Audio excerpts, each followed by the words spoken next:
Filme falado. Filme falado. Olá, boa tarde a todos. Bem-vindos a mais uma edição do Filme Falado. Estou aqui com o Ricardo Gross. Boa tarde. Com o Luís Mendonça. Boa tarde. Com o Ricardo Vieira Lisboa. Alô. E nós acabámos de ver, sou o Carlos, e nós acabámos de ver a semana passada os 3 volumes do Mil e Uma Noite do Miguel Gomes, que por sorte nossa conseguimos ter aqui connosco para a nossa conversa. Olá. Olá. E pronto, feitas as devidas apresentações, eu ia começar por perguntar uma coisa, que era o seguinte: existe uma espécie de um discurso oficial porque contemporâneo, porque é muito utilizado hoje em dia no cinema contemporâneo, que é esta ideia de que o filme político, ou que um filme assumidamente político, é aquele que deve construir uma história toda muito coesa e depois deixar que esta espécie de reflexão política seja feita a posteriori pelo espectador. E o que eu te queria perguntar é se o Mil e Uma Noites não tenta desmontar um bocadinho esta espécie de discurso oficial sobre o que deve ser o filme político hoje em dia. Se houve um discurso oficial sobre isso, eu perdi-o. Não faço ideia de qual é que é o discurso oficial. Eu fiz aquilo que eu me propus a fazer, que era, ou tentei, fazer um filme a partir de uns pressupostos, que era tentar, por um lado, contar histórias independentemente da situação política, a partir da situação política, mas que tivessem um alcance para lá disso, ou seja, que não funcionassem apenas como um documento, mas também tivesse esse outro lado de, durante um ano, poder acompanhar aquilo que me interessasse na situação do país. E depois isso passa por coisas diferentes a cada momento.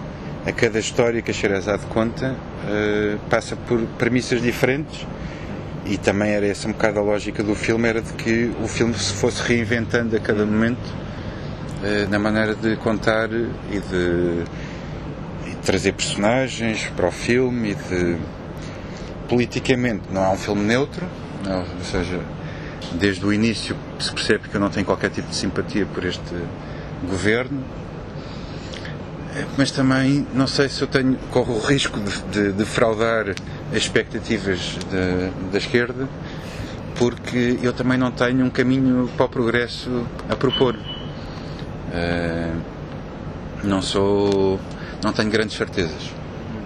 Provavelmente é uma falha minha, mas é assim.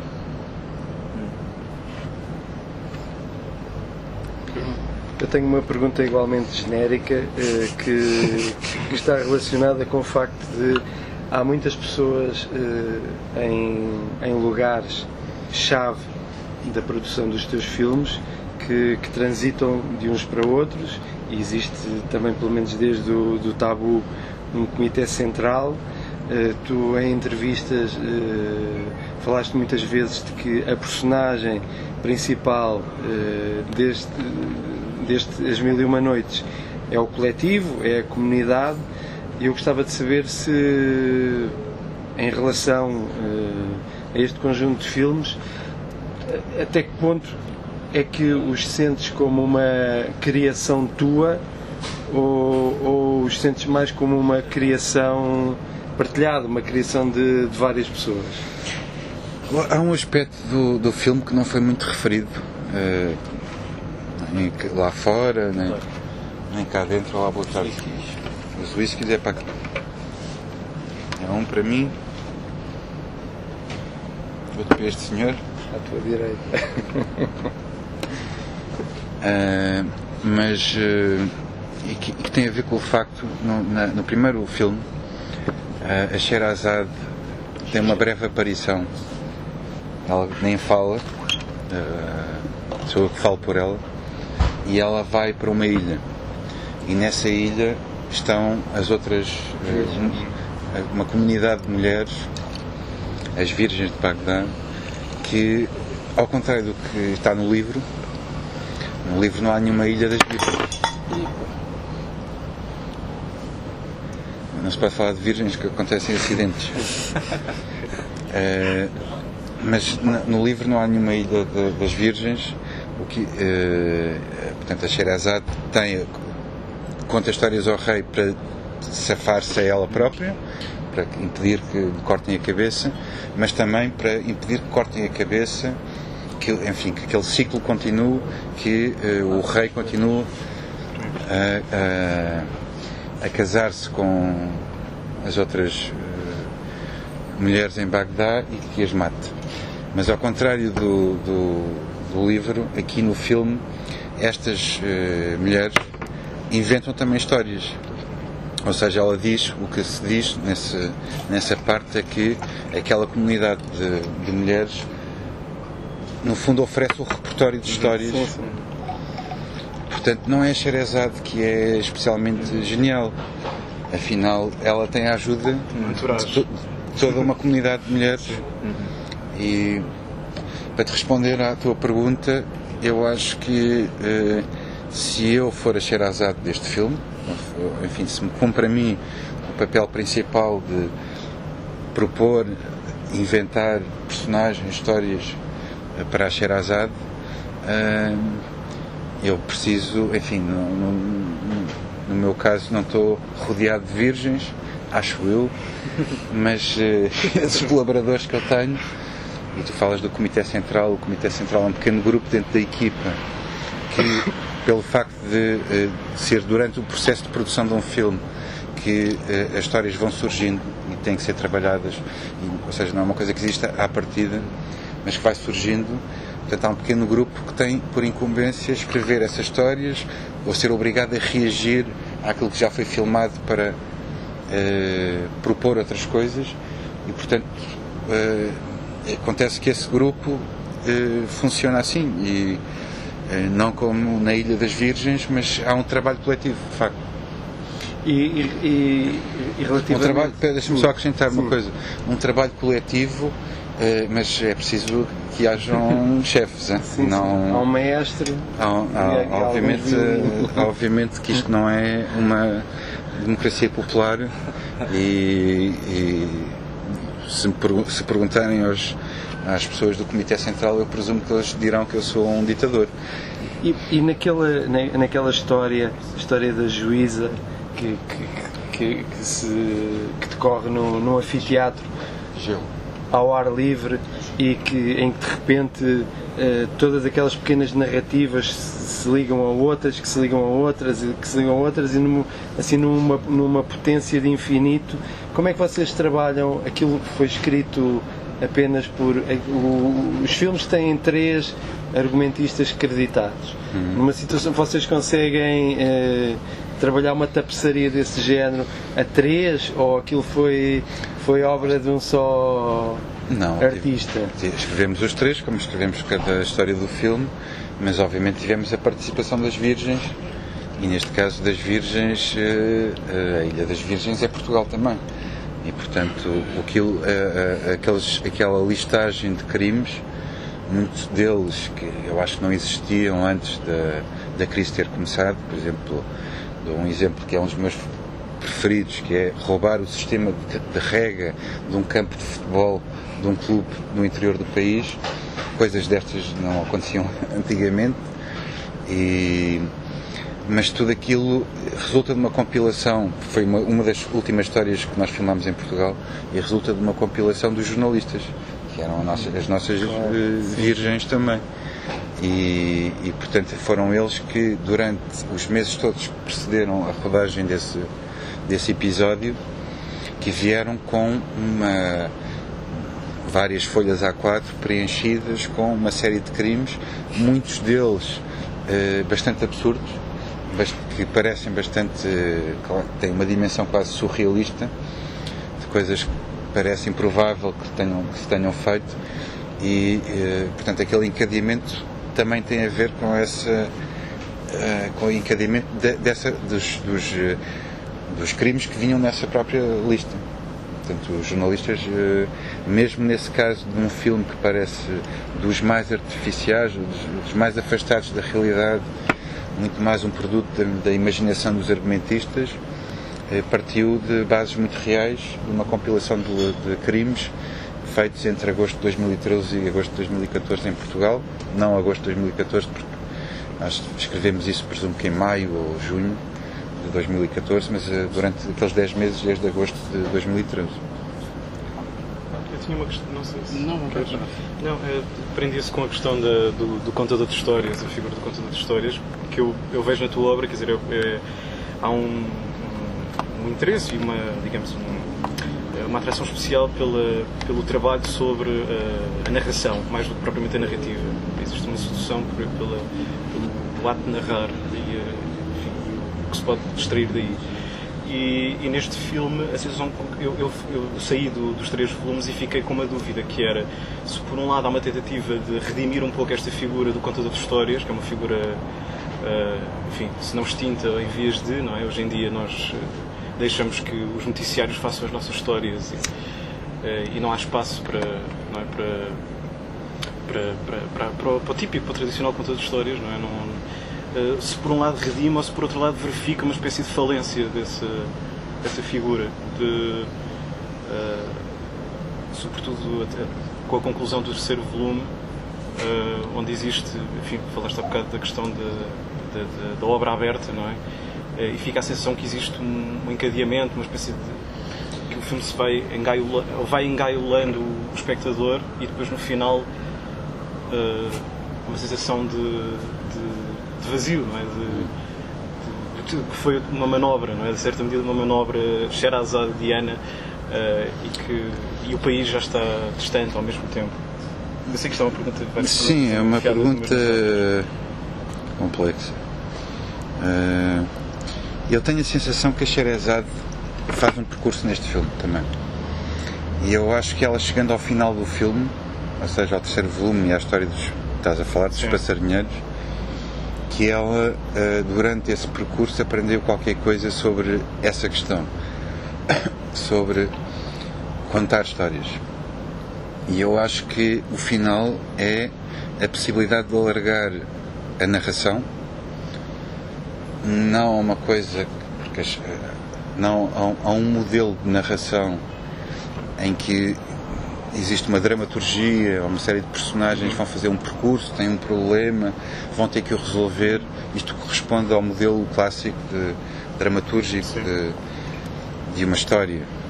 E eu acho que ela entende, acho eu, não tenho certeza, mas tenho a impressão que ela entende que contar histórias, ou contar pode ser só fazer também retratos, ou seja, o 3º volume é um volume onde existe um sistema muito binário, mesmo que exista um segmento curto chamado Floresta Quente, com uma chinesa e umas imagens de uma manifestação dos polícias. Basicamente o filme está organizado em 2 blocos grandes. Um bloco em que existe uma comunidade fictícia, uma comunidade numa Bagdá que nunca existiu, onde nos são apresentados uma série de personagens que nunca tiveram uma existência real: o Paddleman, o Elvis, o Elvis, o bailarino ladrão, ou seja, há toda uma comunidade que nunca existiu e que vai sendo inventada à medida que a personagem principal se vai deslocando num território, e isso vai fazendo com que personagens vão aparecendo. E depois há uma segunda parte do filme em que o mesmo processo é usado para uma comunidade real, e dentro dessa comunidade vão sendo apresentados, no fundo é uma série de retratos, e esses retratos, sendo somados uns aos outros, vão criando uma comunidade. E é precisamente, como disse o Ricardo, a personagem que eu acho que existe no filme é um coletivo. Passa por uma série de personagens individuais, um sindicalista que tem um projeto maluco, enfim, os tipos da Troika, há uma série há um cão, uma série de personagens individuais, mas tudo isso vai sendo adicionado e vai formando um conjunto. E chegando ao final do filme, eu acho que aquela comunidade de passarinheiros, eu acho que cada um deles é portador de histórias. E histórias que podem ter um lado tão surrealista como as histórias do Paddleman ou... eu acho que no terceiro volume a Sherazade percebe que a beleza... Eu acho que o terceiro volume é sobre a beleza. E que a beleza pode ser encontrada... Não tem que haver uma história com esse tipo de dramaturgia, que ela pode vir através... Que ela, no fundo, as personagens transportam histórias. E é preciso juntá-las e começar a extraí-las. É o que eu acho, é o que eu senti. E também senti que era necessário acabar um filme em que, nesse terceiro volume, a própria ideia de narração é questionada, não é? A utilidade daquilo, como é que se pode transmitir, será que vale a pena ainda? A Sherazade entra em crise e que para sair dessa crise ela tinha que passar por um regime diferente. Não contar uma história com uma evolução dramatúrgica, mas fazer um retrato de uma comunidade em que cada elemento dessa comunidade transportasse histórias e que essas histórias pudessem ao mesmo tempo ser histórias do nosso mundo, ou seja, do nosso mundo material, porque no fundo aquela última parte do filme é um retrato do proletariado em Portugal nos últimos anos e ao mesmo tempo fosse um retrato de um outro mundo, de um mundo subterrâneo que eu não conhecia. Eu acho que a maior parte das pessoas não conhece um mundo em que aqueles homens se dedicam a ensinar pássaros a cantar como eles acham que os pássaros devem cantar, para ganhar concursos de canto de tentilhões. E nesse sentido eu acho que essa última parte do filme para mim era, eu senti que era o centro do projeto. A ideia de filmar dois mundos ao mesmo tempo, fazer um documento do mundo real e ao mesmo tempo filmar uma espécie de mundo paralelo que provavelmente, vamos a falar da esquerda e da direita, esse retrato não me parece que precisamente não aponta aquelas pessoas que têm condições de vida que não são as melhores e aparentemente as atividades a que eles se dedicam não vão melhorar muito as condições de vida deles. Ou seja, no sentido prático, o que eles estão a fazer a um nível social parece um pouco inútil. E o que eu acho mágico ou comovente naquilo que eles fazem é que o sistema em que eles vivem é uma espécie de modelo paralelo. Ou seja, para mim aquilo já é resistência, porque o que eles estão a fazer está ao lado de como se comportam, são regras diferentes. Há regras diferentes, há um mundo paralelo e não sei se é um mundo que lhes vai trazer grandes vantagens. Mas dá a sensação que é a coisa mais importante para a vida de muitos deles. Não, mas eu até é um sistema ilegal, não é? Aquilo é ilegal, não é? Aquela atividade nesse sentido também, não é? Aquilo é ilegal, é ilegal, não se pode ter pássaros silvestres em casa e aquilo que eles fazem eu acho que é tão não sei, eu tive a sensação ao filmá-los que estava como a entrar numa história, num conto do Borges, um mundo codificado, cheio de regras e eles discutiam os pássaros como uma forma às vezes mais aguerrida do que quando eu e tu discutíamos futebol. Nós até somos bastante moderados, mas enfim, os mais fanáticos, sim. Ou seja, discutiam o penalti, alguém a falar do penalti do Veloso falhado em 88 contra o PSV na final da Taça dos Campeões.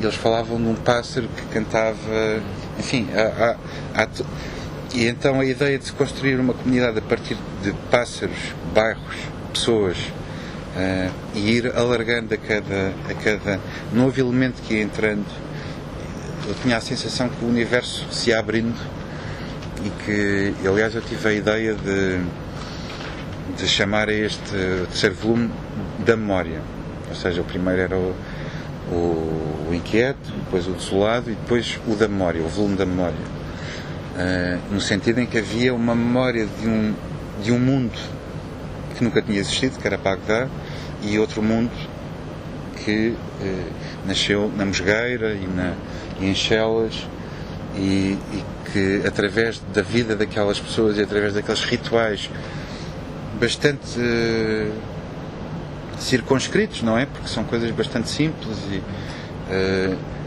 se o universo se ia desdobrando e íamos sabendo mais coisas sobre a minha cidade, Lisboa, coisas que eu não sabia, e que a partir do gesto mais simples aquilo traz, não sei, há teorias matemáticas que falam sobre isso, mas que eu não domino porque sempre fui um aluno muito mau a matemática, dos fratais, a partir de uma matéria muito pequenina,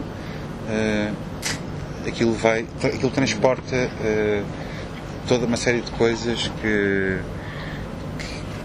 muito maior. Que no fundo também é esta questão da tapeçaria, não é? Em que cada parte é mais do que o todo e pode constituir uma pequena história, pode constituir, no fundo, tem potência uma grande história em si, não é? E sobretudo havia o perigo, eu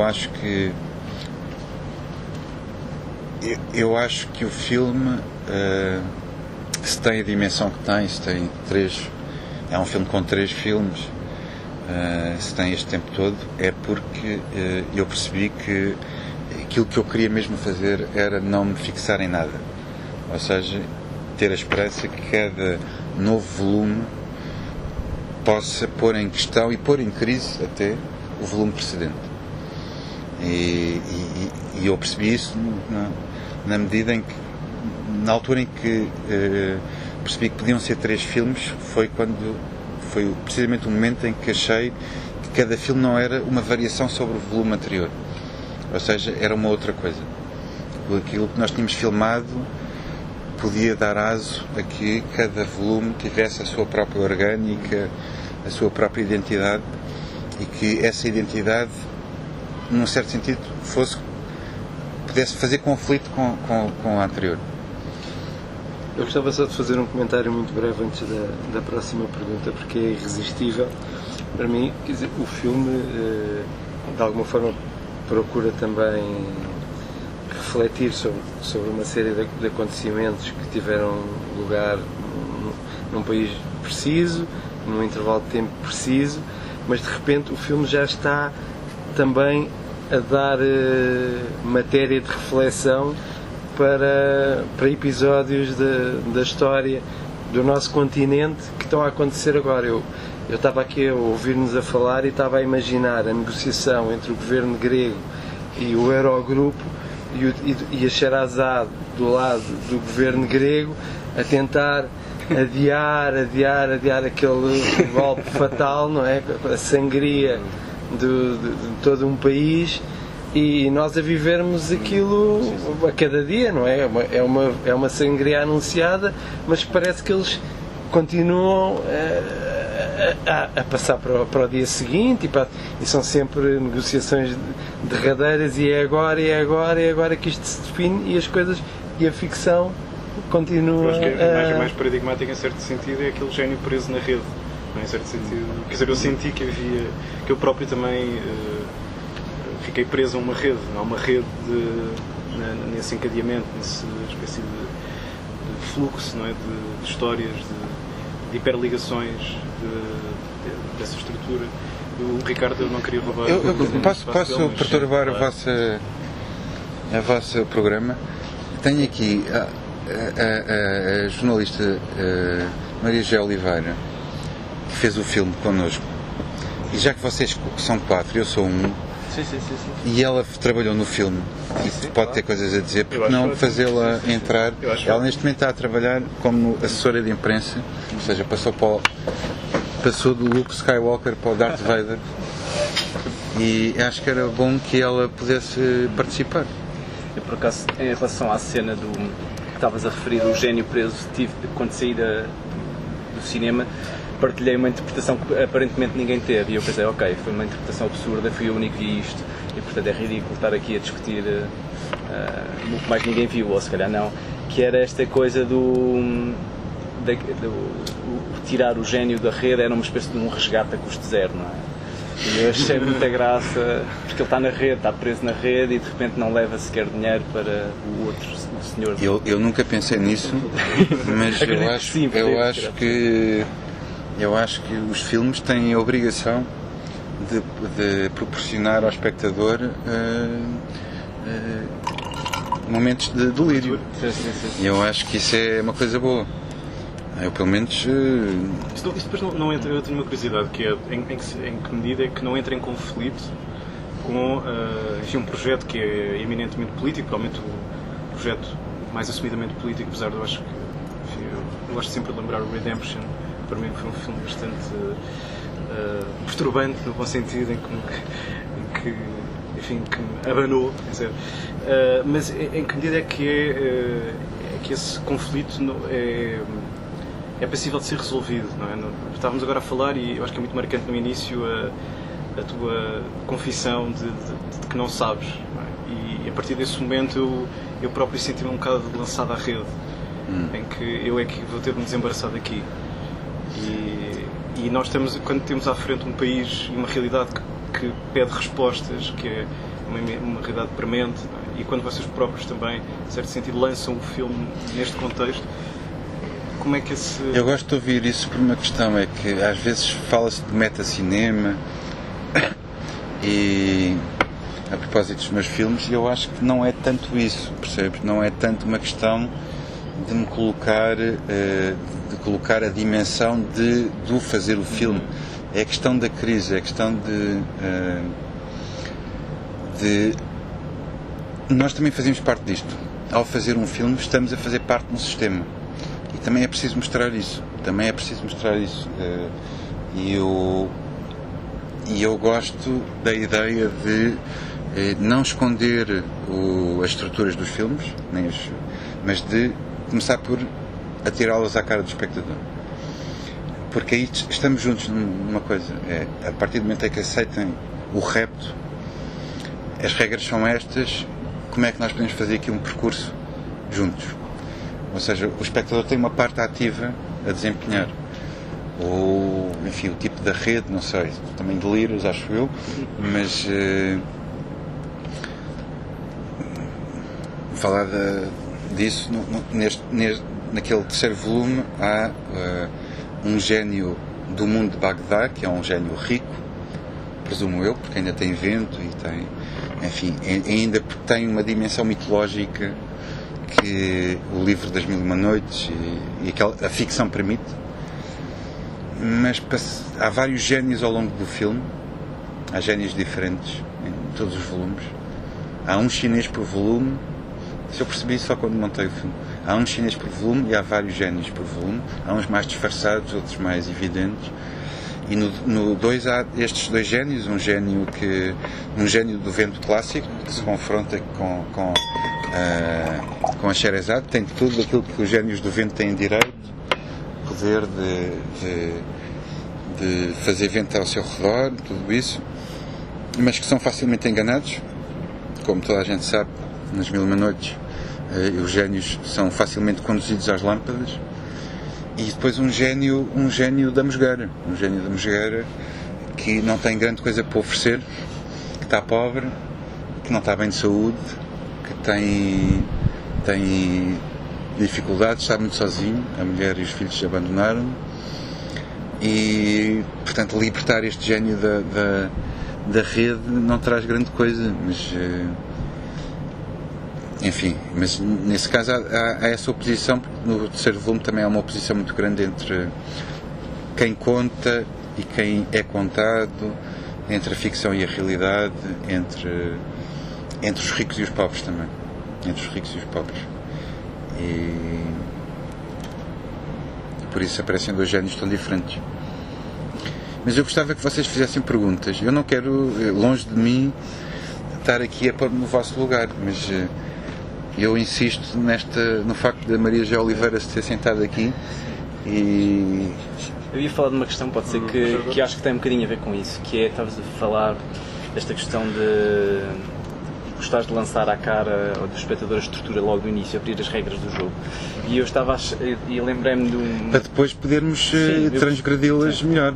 Sim. Não é uma questão de ficarmos ali presos àquelas regras, não é? E eu estava a pensar, até lembro-me agora de uma vez que li alguns que, salvo erro, podes-me corrigir se estiver enganado, que tinhas instituído que havia uma bebida oficial por rodagem. Eu estava a pensar... Confirma-se. Exatamente. E então eu perguntava-vos, na verdade, que é até que ponto a condição das regras do jogo, de um novo jogo, ou seja, de uma nova rodagem, de um novo projeto, começa e é desenhado logo à partida, e a rodagem e as imagens que surgem depois dali é só mais um elemento de toda uma coisa que já começou bastante antes. Eu acho que tem a ver com que os filmes de facto são um produto daquilo que é proposto, da maneira de os fazer. Ou seja, fazer um filme, eu podia ter proposto a Zé de estarmos um período a investigar, a recolher, a investigar coisas da atualidade e depois, mais tarde, escrever argumentos para aqueles filmes e não fazer tudo ao mesmo tempo, basicamente.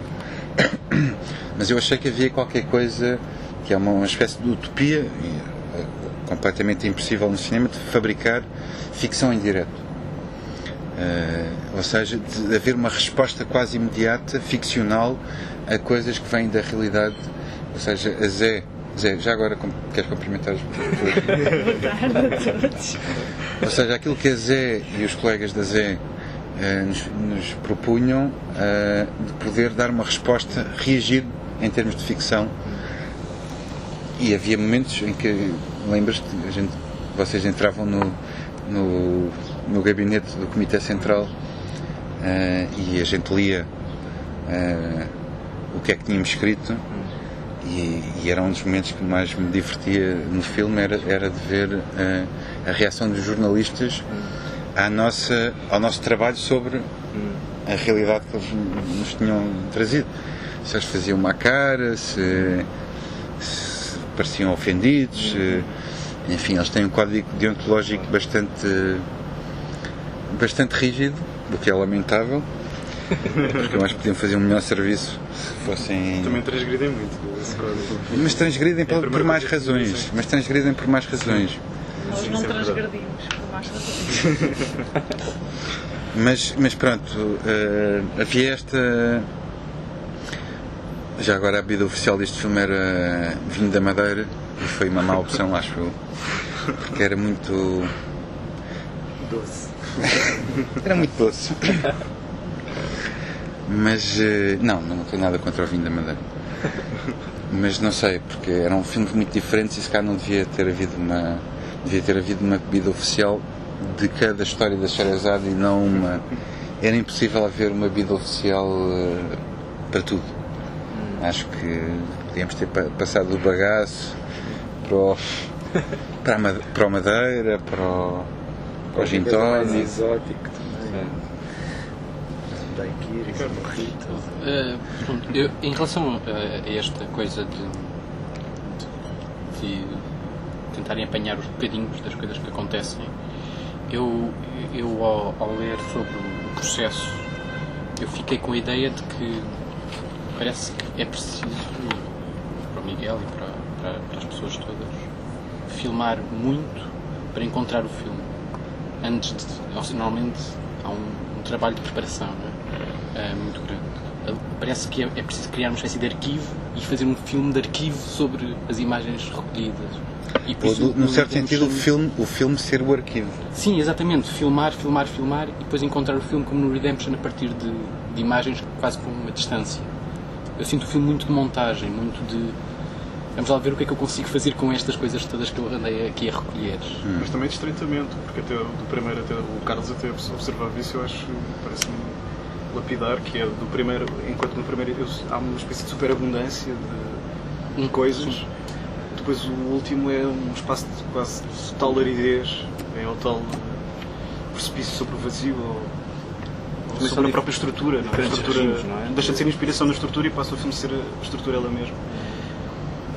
Perguntava se isso há se há um muita diferença encadeamento entre entre as duas coisas. fazer o Redemption e fazer este filme. Sim, são filmes diferentes, um demora 20 e tal minutos, o outro 6 horas e tal. São coisas muito diferentes. Não, o Redemption é um filme em que havia... Geralmente existe, para que eu faça um filme, tem que haver uma vontade de duas coisas, uma fricção entre duas coisas que sejam um bocado antagónicas. E no caso do Redemption seria uma espécie de... a vontade de fazer um filme provavelmente um filme mais íntimo, mais intimista que eu fiz, ou seja, fazer quase...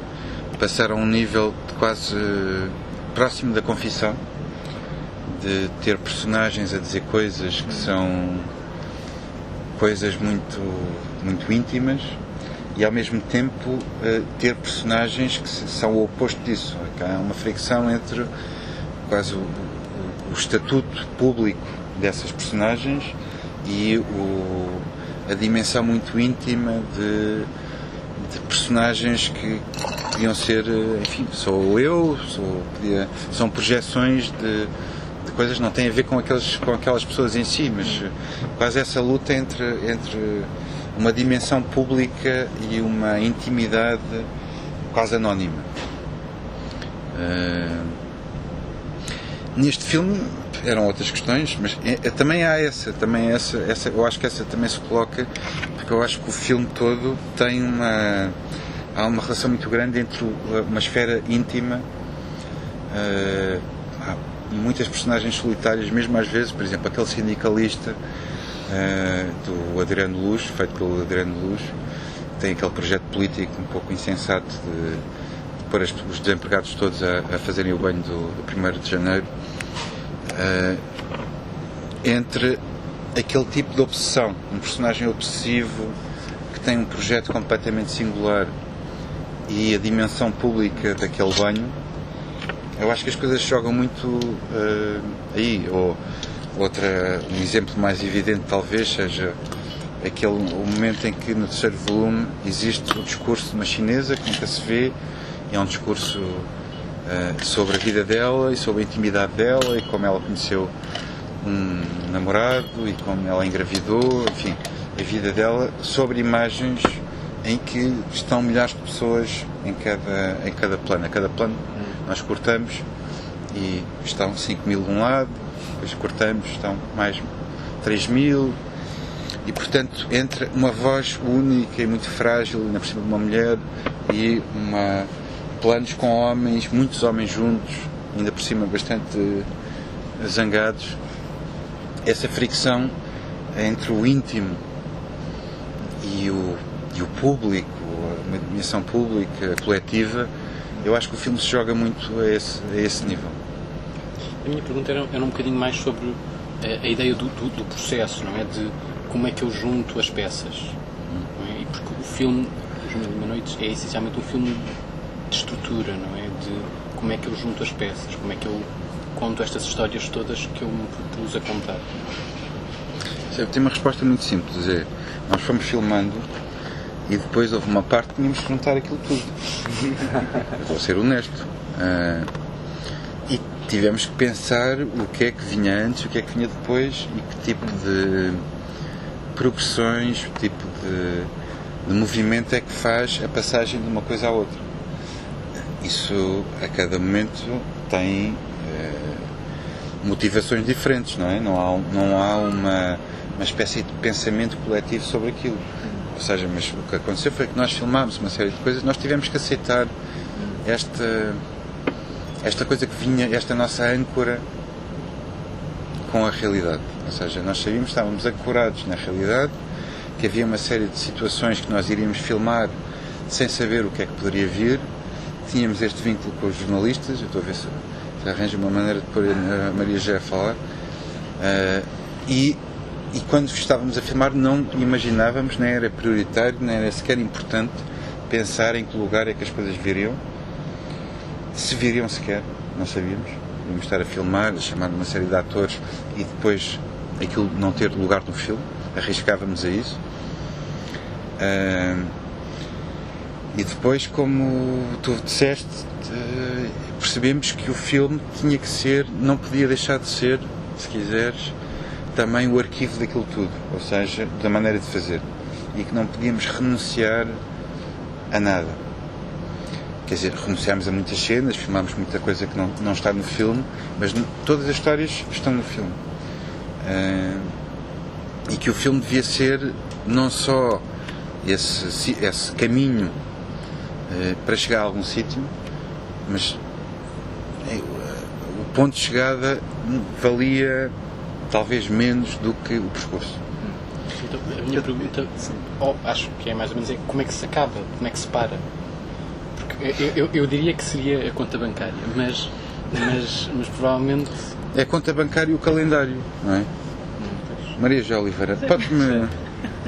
Eu já tinha aqui... Ajudar. Já agora só, porque eu até já tinha esta coisa da questão dos jornalistas, que eu interrogava-me porque os jornalistas, digamos, as virgens, o grupo de virgens criativas seriam jornalistas e não, por exemplo, poetas ou passarinheiros. Mais certo para o Miguel. Está bem, mas está bem, mas depois... Em relação à questão do acabar, tem a ver com o tempo, não é? Isso foi O calendário era muito foi importante. das poucas coisas que ficaram definidas previamente, foi, com muito tempo de antecedência, foi precisamente o calendário, que seria um ano de trabalho em full time, que seria de setembro a finais de agosto, princípios de setembro de 2013 2014. Portanto, a ideia era apanhar um período em que a Troika ainda estava cá. Chega-te mais aqui. A mim preocupa-me questões técnicas.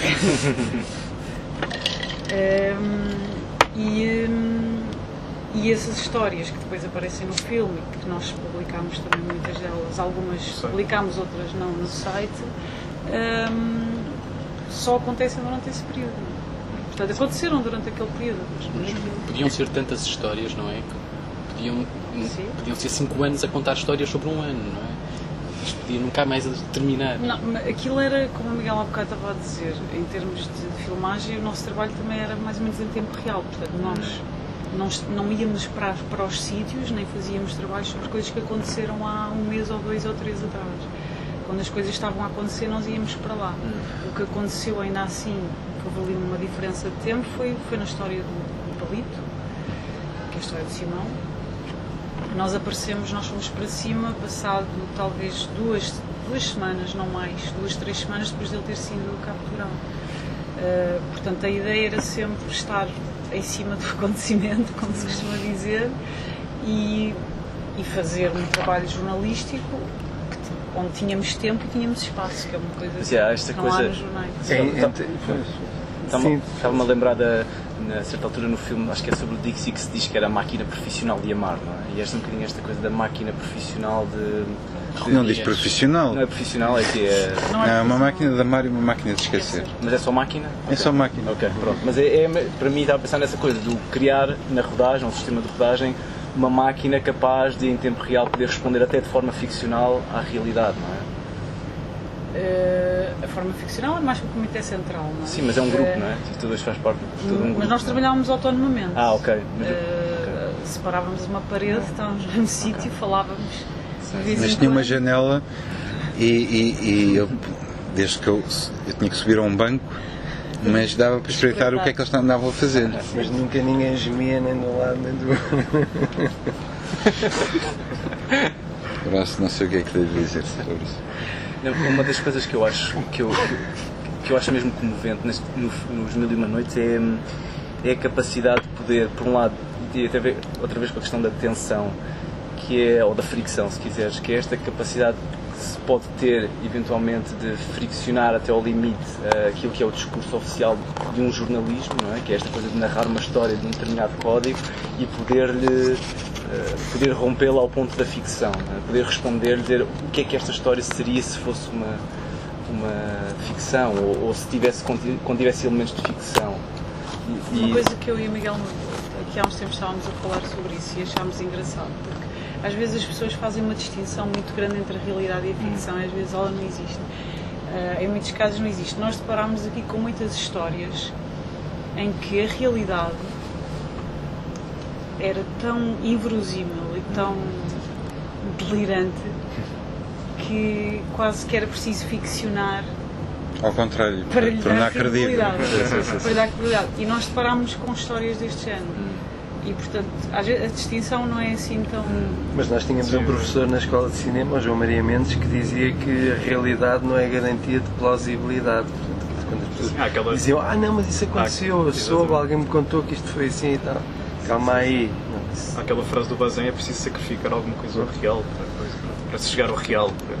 É preciso... Mas relativamente às expectativas que vocês teriam da forma como o vosso trabalho, a informação que vocês reuniam, viesse a ser trabalhada pelo filme, eu acho que a história do Palito, que provavelmente é a história que nós, através de telejornais, tivemos mais alguma informação, depois até o João Bonifácio já fez um livro. Nós encontramos lá sobre os mesmos acontecimentos, com um ângulo talvez diferente, não sei, mas do ponto de vista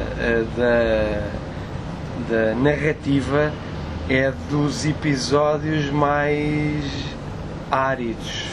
Não é?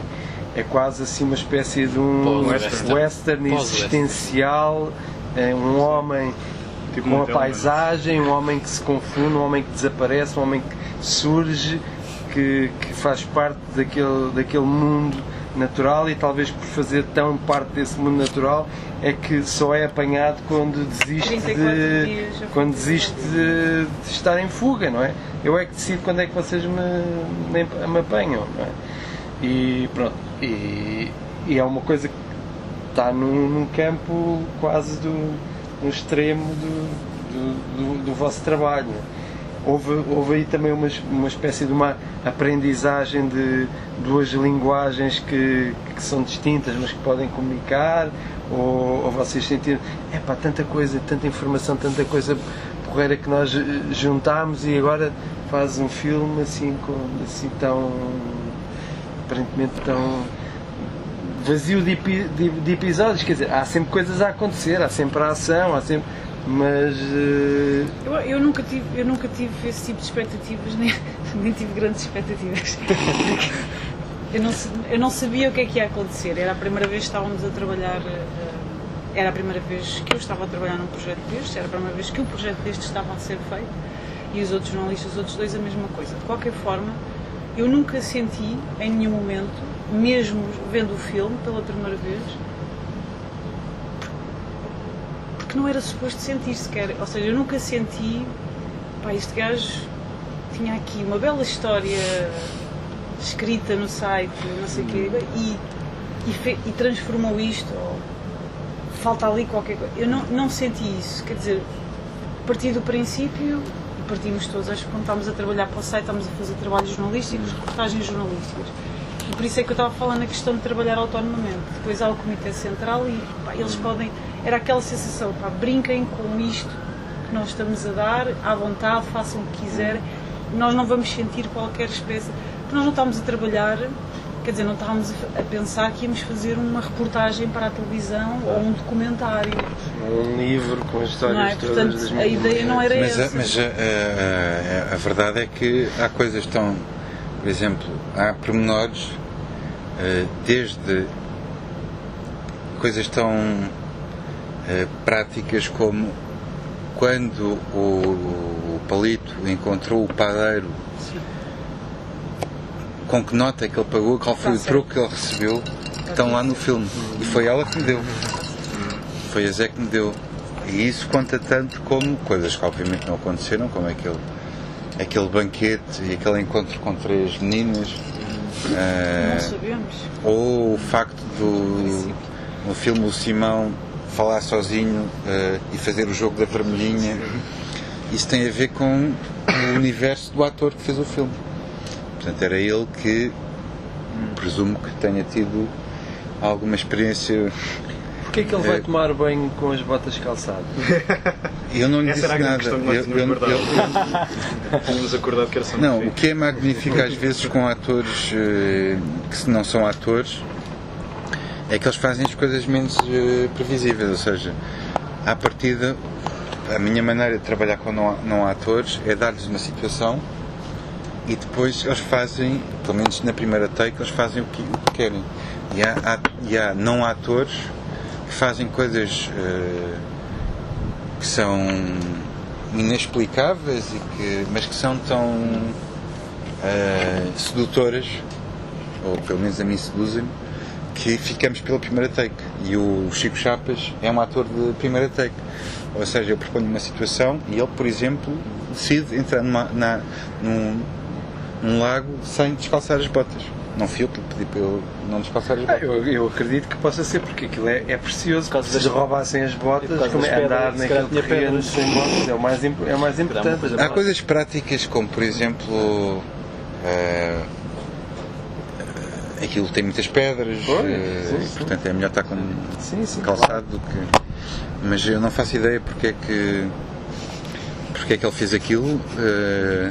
Eu filmei e disse está feito, porque achei que... Mas não é só o facto de ele manter as botas, é o facto de ele manter as botas, demorar o tempo que ele acha que tem que demorar para entrar na água. Ou seja, eu nunca sei o que é que vou receber. É uma das vantagens de trabalhar às vezes com não atores e propor-lhes uma situação em termos genéricos. Agora, a ação é fazer isto e tu não sabes como é que o que é que vai acontecer. Das poucas histórias que não têm nenhum profissional, ali são todos não atores. Sim, também era uma história sobre alguém que está sozinho. E eu acho que no segundo volume toda a gente está bastante sozinho. Mesmo quando existe uma sociedade, no caso ou um prédio, no caso da Juíza, no caso do Dixie, que são os João Pedro Rodrigues. Me pergunta para o João Pedro Quero-me perguntar qualquer coisa. Taiwan, como é que isso foi? Peço desculpa. Eu por acaso, eu não sei, eu estava-me a lembrar, eu estava a tentar formular uma questão na minha cabeça para depois não parecer estúpida ou sem sentido, ou não ir a lado nenhum, e depois estava sempre a pôr a pata na poça, um bocado como calçado ou não. Que era, eu ia perguntar porquê agora esta atenção ao país, e depois de repente, mas porquê que vou perguntar isto? Eu lembro-me logo aquele mês de agosto, que é um filme tão enraizado, não é? No Portugal profundo. Mas eu acho que o cinema português sempre teve uma relação muito obsessiva com o país.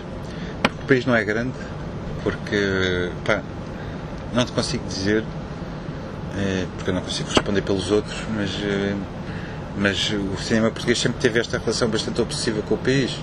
Desde o cinema novo, desde o Lopes e do Rocha, os Verdes Anos, o Pelarmino, são filmes sobre Portugal. O que é a experiência, uma experiência de viver, ter crescido, existir em Portugal. E eu não sei porquê, mas é uma coisa que, e num certo sentido, eu acho que é uma coisa que eu me tenho perguntado, porque neste momento eu estou entre filmes, não é? Estou aqui a falar com vocês e a dar outras entrevistas sobre este filme, e ao mesmo tempo estou um bocado a pensar já no próximo filme, e eu pergunto-me às vezes, e é uma questão estúpida, eu sei, que é até que ponto é que eu me posso permitir a fazer um próximo filme que tenha uma relação muito menos evidente com o país. Pois. Porque, num certo sentido, mesmo o Tabu é um filme que tem uma relação com a história de Portugal e com Portugal. E eu tenho... E, ao mesmo tempo, eu acho que tenho uma pulsão por...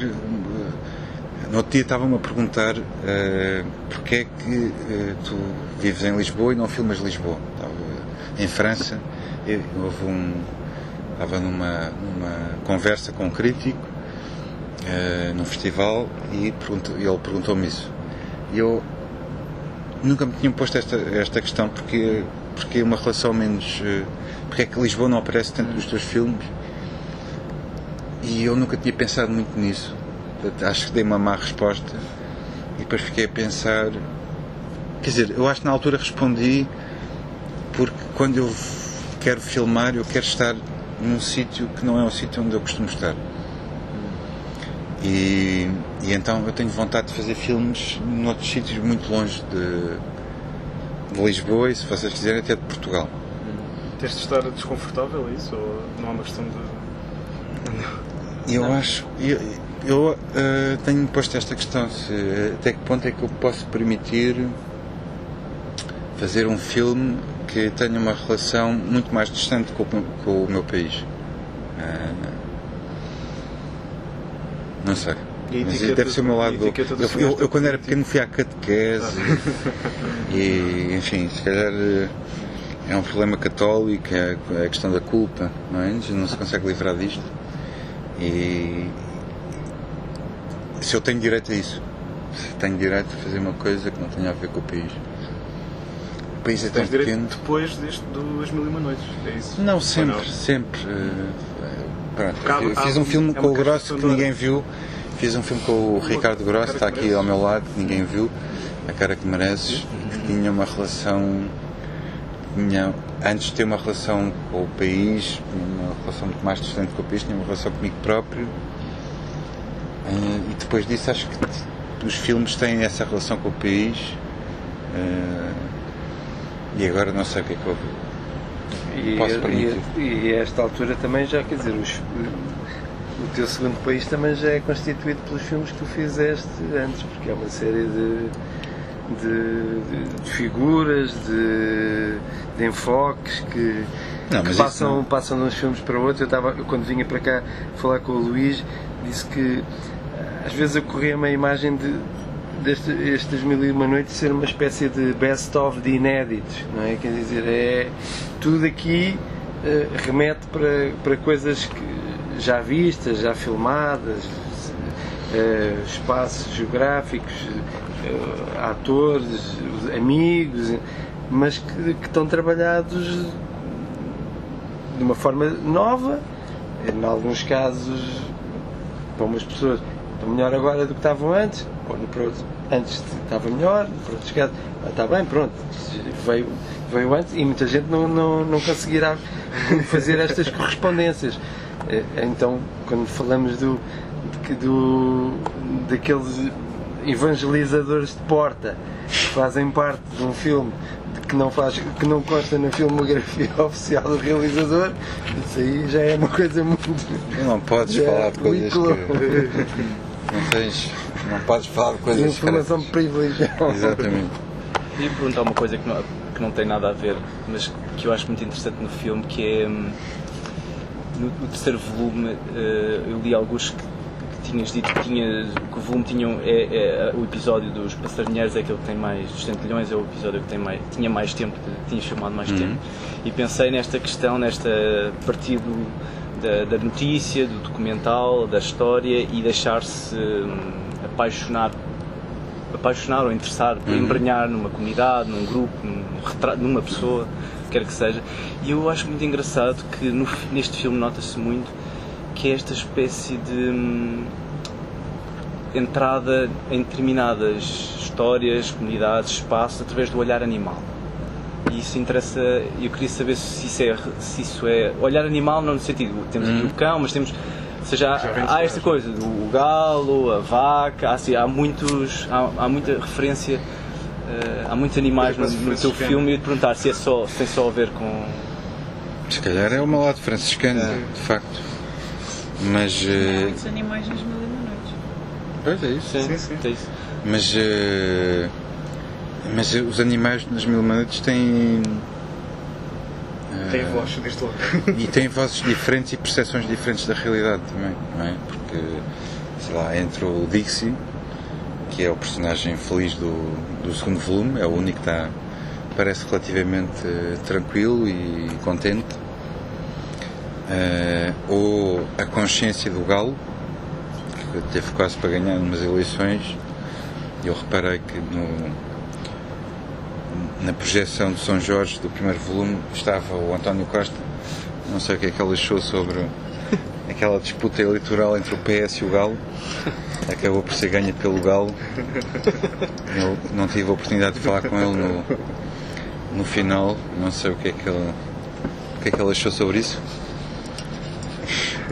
Mas Mas os animais cumprem também, como as personagens cumprem papéis diferentes no filme. E a inconsciência de um cão que está feliz, independentemente dos outros personagens estarem a tentar sobreviver ou morrer, e o facto do cão estar completamente aliado disso, porque é um cão, ou um galo ter toda a consciência do mundo e tentar falar com os homens que já não entendem a voz a linguagem dos animais e tentarem sem sucesso comunicar para impedir uma tragédia. Os animais cumprem, como as personagens do filme, diferentes papéis. E eu acho que filmar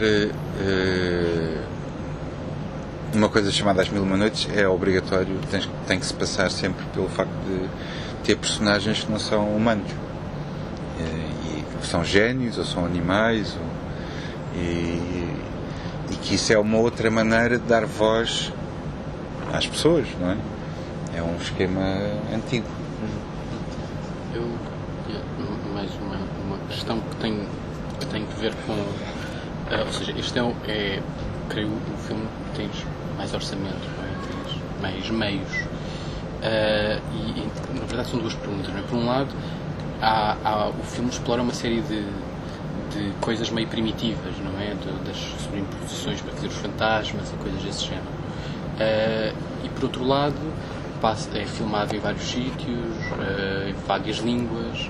Isso foram imposições do dinheiro, não é? Tem que ser falado em inglês e em chinês e em alemão e por aí fora, em francês. Não, às vezes era nós nos queríamos divertir. Em chinês, ninguém nos obrigava a filmar em chinês. O único caso mais compulsivo foi o francês, em que havia uma obrigação de filmar em França. E nós achámos que podíamos fazer Bagdá em França, portanto fala-se francês no filme porque estamos em França. O resto foi por recriação nossa. Em alemão, enfim, eu acho que tínhamos que passar por isso, não é? Bem vistas as coisas, mas não havia nenhum caderno de encargos de falar numa determinada língua, enfim, a não ser em França, tínhamos que filmar lá. Mas depois a questão dos efeitos era mais porque um orçamento maior permite efeitos, não é? Orçamento maior, sim, mas eu não sei gastar o dinheiro nessas coisas, não consigo. Não sei, o Apichatpong, não é? Gastou rios de dinheiro para fazer o tigre do...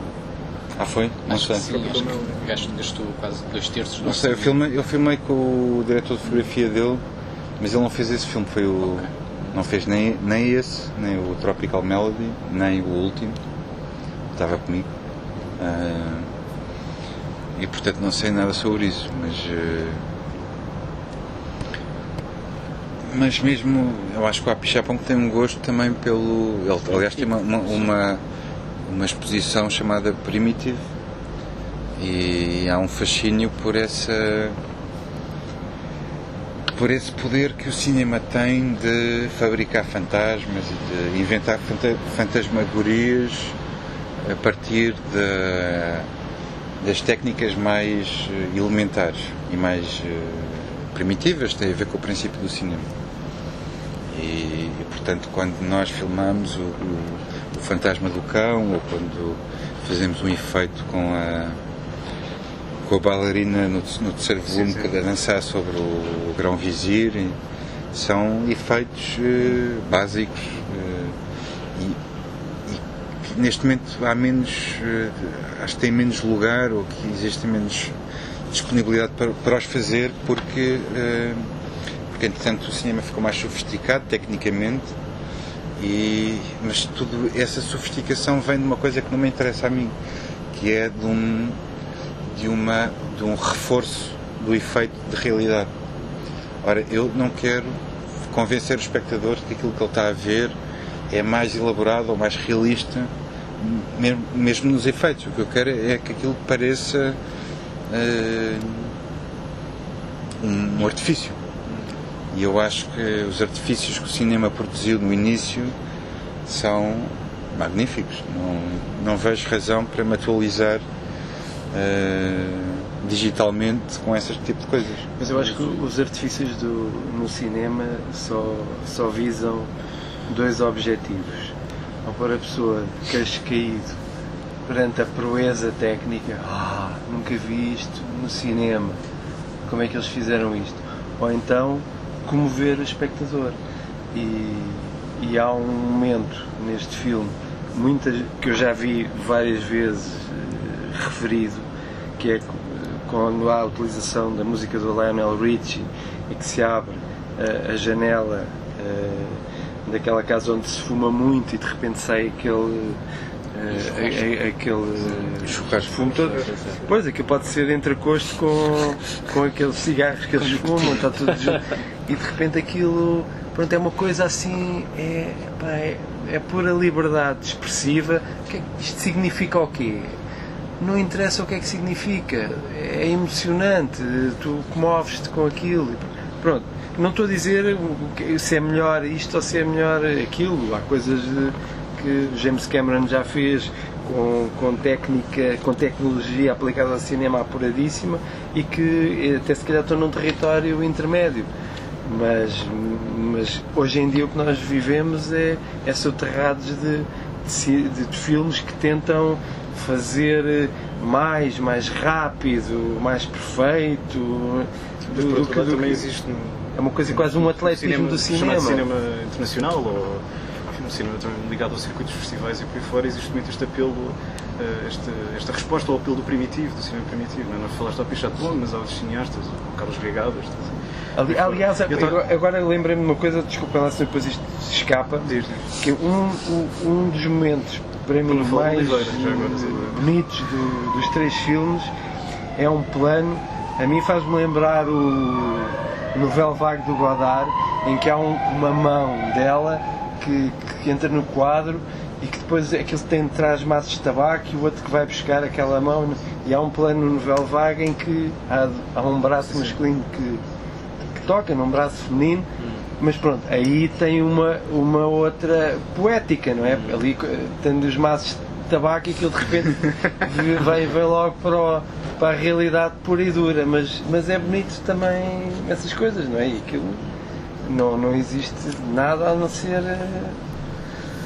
maços de tabaco Isto é muito a ver, nós falamos sobre o país Portugal, mas eu acho que existe outro país que está muito presente nestes três filmes e também já estava presente nos filmes anteriores, que é o país cinema. E isso era uma das questões porque existe de facto esta sintonia com o cinema, e nós falamos da Pichatton, temos se calhar falar do Wes Anderson e outros.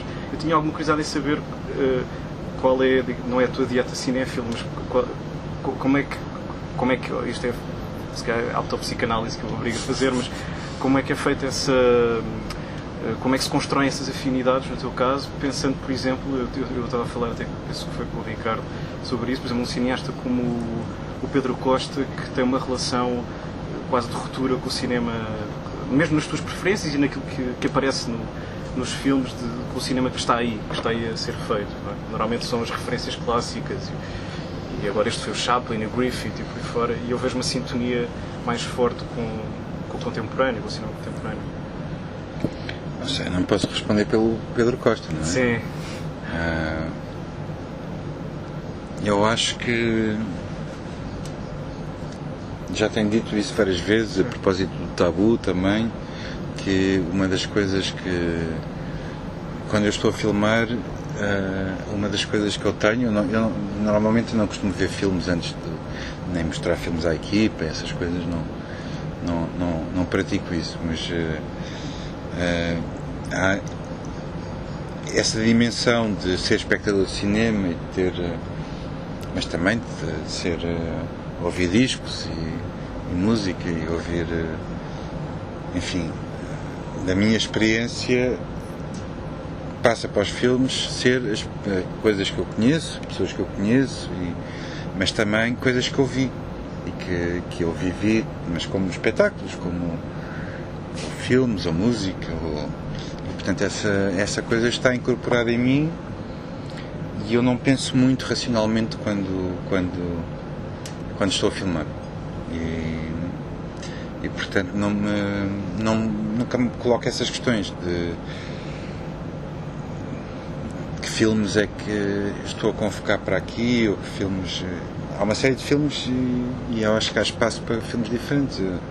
Uma das coisas que eu acho que eu gosto nesta coisa das Mil e Uma Noites foi o facto de o filme poder ser muitos filmes ao mesmo tempo e ter digamos que a elasticidade do filme é a elasticidade de passar por modelos de cinema muito diferentes e que são filtrados e depois são confrontados com as minhas possibilidades de os filmar e com as pessoas que têm à minha frente. Portanto, isso transforma-se, mas existe também na minha cabeça essa tal ideia do western ou a ideia de... mas é uma coisa que eu não acho que eu não imponho, aquilo vem naturalmente e eu reconheço mais do que tentar impor, eu reconheço o Chico Chapas está a fazer de Simão Sem Tripas, tem qualquer coisa a caminhar que eu reconheço de filmes de cowboys, por exemplo. Eu não lhe digo nada, não sou parvo, não lhe vou dizer, epá, olha que o John Wayne, não vou falar sobre o John Wayne, eu reconheço qualquer coisa na maneira como ele anda que me faz remeter para a minha condição de espectador de filmes, para outros filmes, noutros continentes, para outros tempos até, e há qualquer coisa que comunica, mas que parte do real. E eu estou lá, tenho a câmera, posso filmar, aí coloco-me questões, devo filmá-lo mais de corpo inteiro, devo acompanhá-lo, devo ficar com a câmera parada e deixá-lo afastar. Há uma série de questões práticas que se me colocam a partir da observação de alguém que faz uma coisa qualquer. E é assim, tu estavas a falar há bocado dos cigarros e do entrecosto, tudo isso veio também da Zé. Porque ela me disse que o casal que se suicidou em Santo António dos Cavaleiros, relativamente ao outro casal mais jovem que eles convidavam, eles faziam sempre entrecosto e era sempre eles. Mas eu consigo perceber que quanto mais minucioso for e factual o trabalho dos jornalistas, mais liberdade de criação vos dá a seguir, porque é melhor, eu penso que é melhor expandir o cérebro em termos criativos quando nós estamos muito documentados, não é? E podemos criar a partir da exclusão. Quando não temos nada e temos que ir à procura de qualquer coisa para lá pôr, é muito mais angustiante. Isso para mim faz todo o sentido. Mas quer o entrecosto, quer os cigarros, e qual é a marca dos cigarros, e quem é que ia comprar cigarros, e onde é que eles iam comprar cigarros, e quantos maços é que eles compravam por dia. Tudo isso... E tantas referências ao Benfica, também é factual do trabalho jornalístico? Só para me mesquinhar. Estás contente com os Jesus ou não? Estou muito contente. E imaginava já Jesus isso mostra os problemas que tu tens com o teu clube, porque uma coisa é o Jesus no Benfica, outra coisa é o Jesus no Sporting. Se o Jesus representar a ruína do Sporting, espero que sejas tu a filmá-la ficcionalmente. Nem o Jesus nem o Sporting me atraem por aí agora muito, mas pronto, eu acho que já passámos assim sevejamente o tempo da conversa. Diz o Ricardo Grosso, depois de acabar o whisky dele. Já o segundo. Queria agradecer ao Miguel, à Maria também. Maria. E pronto, e até à próxima.